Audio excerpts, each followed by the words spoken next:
CNBC आवाज का आज का मॉर्निंग पैनल आपको आपकी स्क्रीन पर रेडी नजर आएगा। टॉप कॉल्स पे चला जाए, उसके बाद वापस चलिए बाकी ट्रेड लेते हैं। Sachin good morning. सचिन आपकी trade. Good morning Anuj ji, good morning to all the panelist, good morning Ashish ji. मुझे यहाँ पर थोड़ी सी बिकवाली लग रही है इस पर्टिकुलर वीक में, at least in the first half. तो मुझे लग रहा है यहाँ पर बालकृष्ण इंडस्ट्रीज में पिछले हफ्ते से जिस तरीके से डेटा नजर आ रहा है 3300 के आसपास एक अच्छा डिस्ट्रीब्यूशन सिग्नल है। इसके आरएसआई ने ऑलरेडी 70 लेवल्स के आसपास से एक ब्रेकडाउन ऑलरेडी एग्जिबिट किया है। तो मुझे लग रहा है यहाँ पर एक अच्छी ड्रॉप नजर आनी चाहिए आज के सत्र में। टारगेट होगा ऑन द लोअर साइड 3130 तक का। फ्रेश शॉर्ट्स ऐड करने की सलाह होगी 3262 के स्टॉप लॉस के साथ बालकृष्ण इंडस्ट्रीज के फ्यूचर्स में। बालकृष्ण इंडस्ट्रीज एक सेल कॉल। प्लीज सचिन, आपने कहा शुरुआती ये हफ्ता थोड़ा सा डगमगा सकता है बाजार, ऐसे में कोई पॉकेट्स आइडेंटिफाई करी। बीकेटी सेल कॉल था क्योंकि फार्मा बहुत खबरों में लग रहा है कुछ दिक्कतें आ रही हैं इस पॉकेट में। Ashish ji, in fact Nifty pharma में ही जिस तरीके से डेवलपमेंट्स है, मुझे लग रहा है यहाँ पर थोड़ा सा पेन काफी एविडेंट है। इनफैक्ट हम पूरे सेक्टर को थोड़ा सा डाइसेक्ट करें तो Cipla, Divi's lab and Aurobindo pharma, इन तीनों ने एक अच्छा आउट परफॉर्मेंस दिखाया था। बट बाकी सारे स्टॉक्स में पिछले 3-4 महीनों से एक अंडर परफॉर्मेंस ट्रेंड है। अगर निफ्टी फार्मा का ही हम डेटा देखें तो लगभग एक वीकली चार्ट्स पे बेरिश एनगल्फिंग फॉर्मेशन है जो एक नेगेटिव फॉर्मेशन है, एंड प्लस इसके आरएसआई पे एक वीकली चार्ट्स पे बड़ा डाइवर्जेंस है। तो मुझे लगा इंडेक्स लेवल पे ही 19,500 20,000 के आसपास थोड़े से डिस्ट्रीब्यूशन के ही साइंस है। एंड मेजर सपोर्ट इस पर्टिकुलर इंडेक्स के लिए लगभग अराउंड 18,400 के आसपास प्लेस्ड है। तो मुझे लग रहा है एक स्विंग जरूर बन सकता है, एक 1,000-1,500 पॉइंट्स की ड्रॉप इस पर्टिकुलर सेक्टर में नजर आ सकती है। एंड उसमें से सन फार्मा का सेटअप हमने पिछले हफ्ते में फ्राइडे के क्लोजिंग शो में हाईलाइट किया था। तो यहाँ पर एक मेजर ब्रेकडाउन नजर आया था 1500 लेवल के नीचे, एंड मुझे लग रहा है उसी पर्टिकुलर ब्रेकडाउन के बाद जिस तरीके से बिल्टअप हुआ है, मुझे लग रहा है अच्छी तैयारी हो रही है 1400 लेवल के आसपास के स्विंग बनने की। ब्यूटीफुल। यहाँ पर सन फार्मा में जरूर दाव लगाया जा सकता है on the bearish side. Okay, एक बीकेटी सेल कॉल था, एक सन फार्मा हो सकता है। क्विकली मुनाफे की तैयारी समेट रहा हूं। अब सचिन आपने क्या पिक किया? अनुज जी, यहाँ पर डिस्क्लोजर होगा कि हमने हमारे क्लाइंट्स को भी अभी रिकमेंडेशन दी है। आईआरसीटीसी में एक अच्छा बेस नजर आया था पिछले हफ्ते में, उस बेस को वापस इसने रिस्पेक्ट किया है, एंड वहीं से एक अच्छी स्ट्रॉन्ग रिकवरी नजर आ रही है। जिस तरीके से प्लेसमेंट है, मुझे लग रहा है 1015 के स्टॉप लॉस के साथ यहाँ पर फ्रेश लॉन्ग पोजीशंस चेस करनी चाहिए। मोमेंटम के लिहाज से इंट्राडे में ही 1045 के आसपास का स्विंग बन सकता है, बट पोजिशनली मुझे लग रहा है लगभग अराउंड 1085 की यहाँ पर तैयारी हो रही है। तो खरीदारी करनी है आईआरसीटीसी के फ्यूचर्स में। आईआरसीटीसी फ्यूचर्स बाय करना है आपको। यहाँ पे 2 ट्रेड्स हो चुके हैं। आशा सचिन के पास एक ट्रेड है। सचिन क्या पिक कर रहे हैं आप? वीरेंद्र जी, यहाँ पर बजाज फिनसर्व में एक ब्रेकडाउन हुआ है। पिछले 7 दिनों का ट्रेडिंग स्विंग लो इसने एक साथ तोड़ दिया है, एंड जिस तरीके से एक नेगेटिव क्रॉसओवर है इसके 5 and 20 एक्सपोनेंशियल मूविंग एवरेज में, मुझे लग रहा है मोमेंटम थोड़ा सा ड्यूरेबल होगा ऑन द लोअर साइड। एक ओपन एग्जिबिट किया है, तो स्टॉप लॉस आपको लगभग अराउंड 1585 के आसपास ही प्लेस करना है। इंट्राडे का पहला टारगेट होगा अराउंड 1550 का, बट पोजिशनली मुझे लग रहा है ये 1520 तक ड्रॉप एक्सटेंड होना चाहिए। तो फ्रेश शॉर्ट्स ऐड करने की सलाह होगी बजाज फिनसर्व के फ्यूचर्स में।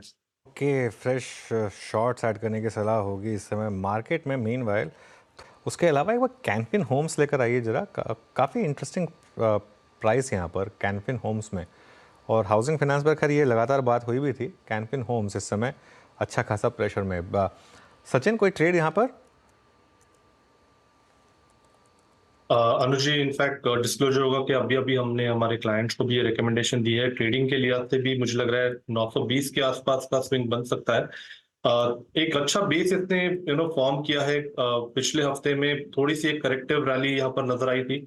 एक स्पिनिंग टॉप फॉर्मेशन फ्राइडे के सेशन में एग्जिबिट हुआ था, यानी स्पिनिंग टॉप के ऊपर अभी चाल बन रही है। तो मुझे लग रहा है थोड़ी सी कॉन्फिडेंट प्राइस एक्शन है। 862 के स्टॉप लॉस के साथ यहाँ पर लॉन्ग पोजीशन बनाने की सलाह दी है हमने, एंड ट्रेडिंग के लिहाज से मुझे लग रहा है 920 के आसपास का एक टारगेट यहाँ पर अचीव हो सकता है। जी अच्छा, एक सचिन शुरुआत करते हैं सस्ता ऑप्शन से। अनुज जी, यहाँ पर एमसीएक्स पे पिछले हफ्ते में थोड़े से डिस्ट्रीब्यूशन के साइंस आए थे एंड मुझे लग रहा है वहां पर थोड़ी सी वीकनेस एक्सटेंड हो सकती है। 3800 का एक इंपॉर्टेंट सपोर्ट था जो इसने काफी कॉन्फिडेंटली ब्रेक किया था एंड फिलहाल जिस तरीके से डेटा है 3700 का लेवल भी थ्रेट पे है। तो यहाँ पर 3800 का ही पुट ऑप्शन खरीदारी करने की सलाह होगी जो लगभग अराउंड 103 के आसपास फिलहाल ट्रेंड हो रहा है। स्टॉप लॉस थोड़ा सा आपको लंबा रखना पड़ेगा लगभग अराउंड 82 के आसपास 78 के आसपास एंड ड्यूरिंग द डे एक अच्छी मूव बन सकती है लगभग अराउंड 155 तक की।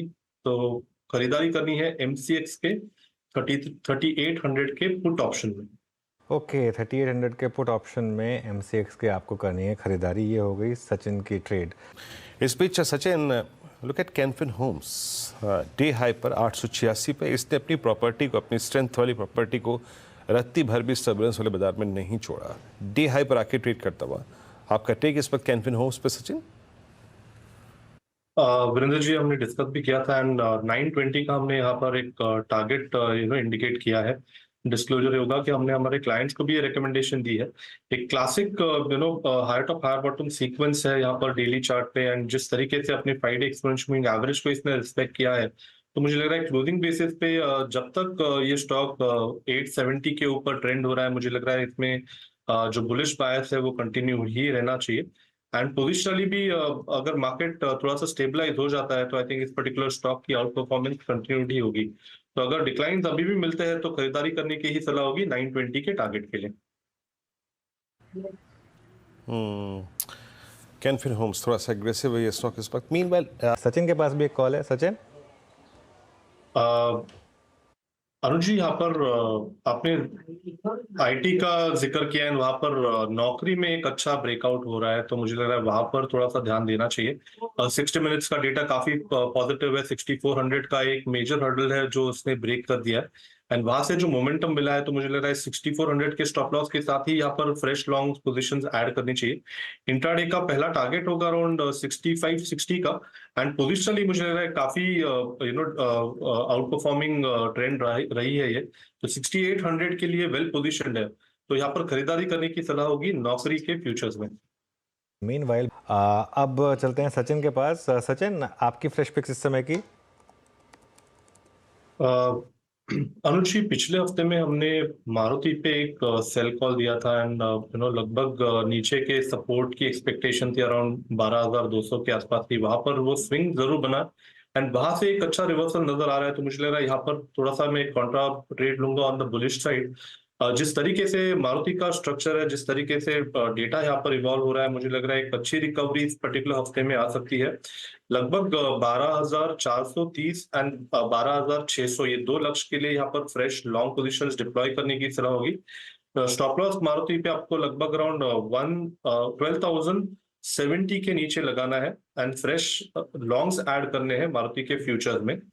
And on the short side मुझे अभी भी थोड़ा सा कन्विक्शन लैक हो रहा है यहाँ पर जब हम फार्मा स्टॉक्स के बारे में जिक्र कर रहे हैं वहां पर मुझे लग रहा है लुपिन में थोड़ी सी बिकवाली करनी चाहिए despite of the fact that एक अच्छे बुलिश अप मूव के बाद भी 1600 के आसपास काफी अच्छा डिस्ट्रीब्यूशन जोन नजर आ रहा है। तो यहाँ पर फ्रेश शॉर्ट्स अभी भी ऐड किए जा सकते हैं लुपिन के फ्यूचर्स में। इंट्राडे के लिहाज से टारगेट हो सकता है लगभग अराउंड 1550 तक का बट पोजिशनली मुझे लग रहा है 1500 का एक स्विंग बनना चाहिए। तो फ्रेश शॉर्ट्स ऐड करने हैं लुपिन के फ्यूचर में। स्टॉप लॉस आपको लगभग अराउंड 1596 पे लगाना है। ये हो गई सचिन जी के पिक।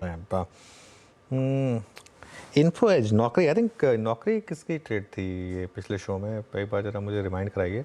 6500 क्रॉस करता हुआ इस समय इंडिगो का स्टॉक, आई थिंक इसी पैनल में से किसी ने लिया था शायद। हाँ, सचिन ने लिया था IndiGo, sorry Info Edge. Sachin, एक बार जरा रिविजिट करें इस ट्रेड को। डेफिनेटली लॉन्ग्स पे बने रहना ही है। इनफैक्ट मुझे लग रहा है जो हमने टारगेट दिया है 65-60 का इंट्राडे का ऑलमोस्ट 65-30 के आसपास के स्विंग्स बने। बट जिस तरीके से ओवरऑल स्ट्रक्चर है वो स्ट्रक्चर काफी हेल्दी है एंड मुझे लग रहा है थोड़ा सा एक लंबा नजरिया रखे।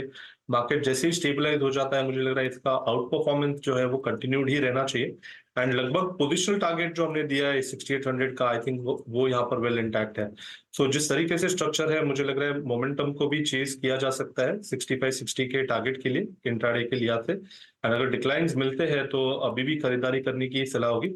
स्टॉप लॉस आपको थोड़ा सा ट्रेल कर लेना चाहिए अराउंड 6420 के आसपास, एंड अपने पोजीशन को मेंटेन रखें। ओके, चलिए, तो ये इस समय इन्फो एज पर एक व्यू हो गया। अब एक काम, चलिए, कोई डर नहीं है और मार्केट में एडवांस डिक्लाइन भी फेवरेबल है। अभी तक के हिसाब से सब कुछ ठीक ठाक चल रहा है। चलिए शुरुआत करेंगे हेडलाइंस के साथ, ट्रेडर्स हॉटलाइन, और साथ ही आज गोकुलदास एक्सपोर्ट के मैनेजमेंट से भी बातचीत की जाएगी।